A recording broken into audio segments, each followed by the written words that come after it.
Good afternoon ค่ะอาจารย์ I'm Jidapa and my student ID is 066. May I welcome you to my video presentation on the topic of the ecotourism community in which I select Ban Kiriwong or Kiriwong Village for my final project presentation.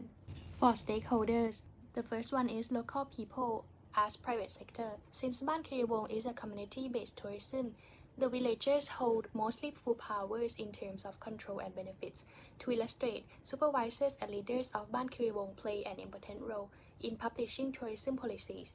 Ban Kiriwong's management in tourism is decentralized into three sectors, which are the fundraising team, who raises, collects, and distributes funds; the occupation group, who encourage villagers to work, produces local goods, and practices craftsmanship; and the conservation group, who is responsible for the community's natural resource management, communication promotion, and route of tourist preservation.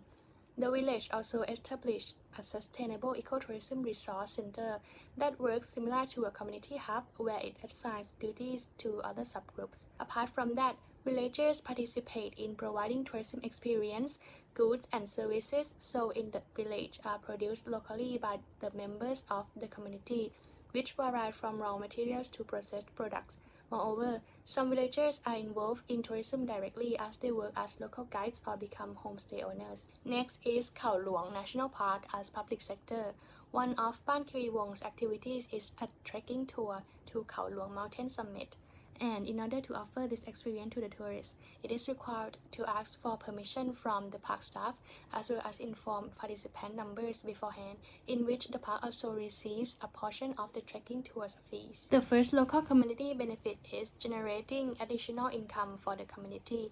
Ban Kiriwong's villagers live off cultivating fruit crops, and tourism revenue is considered their secondary source of money, which comes from many community businesses such as the Fabric Group, Desert Group, and many more, which fits the concept of SDG 8, decent work, and economic growth. The benefit is development of facilities within the community.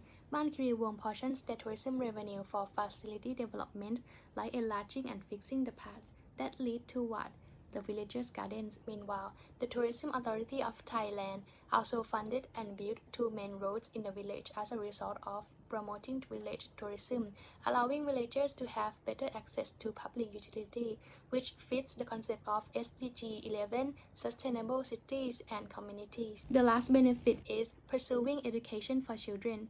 The income that is generated from tourism can help the villagers to afford the tuition and fees for school, increasing the chance to access education for all kids in the village, which fits the concept of SDG for quality education. For the impacts of tourism on local environment and how they manage them. Environmental impacts that are caused by tourism activity within Ban Kiriwong are firstly wildlife disturbance, which is a result of the trading of wild orchids between visitors and tourists walking off track violating the wild plan. Secondly, air pollution emitted from tourist buses. Thirdly, the increase of waste that are laid all over the street, river, and waterfalls, which mostly came from tourism activities. Finally, water shortage caused by high water demand in producing tourism offerings. Even though Ban Kiriwong faces many environmental issues, they came up with policies to manage those problems and support the nearby ecosystem. The first one is no deforestation. The villagers are allowed to cut down trees only in their residential areas and only for personal use, not for sale. Number 2 is no toxic chemicals allowed. 3. Removing wild plants is prohibited. 4. Protect underwater animals.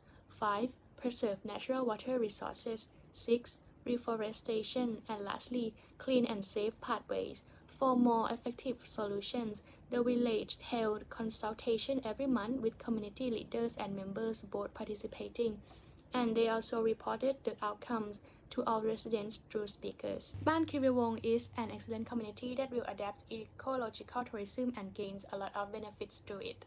The village has a great management of tourism and great balance of control by distributing duties for villagers to be responsible for and gain participation. They are also capable of producing local materials and products and taking part in the tourism field directly, making them receive more profits from tourism. In return, tourism brings them income and improve their quality of life. Moreover, Ban Kriwong did a fantastic job in dealing with environmental problems through their policies, which are on point and realistic. This can be said that community members are well aware of the tourism impacts and understand the importance of solving them. This is the end of my presentation. Thank you for your kind attention.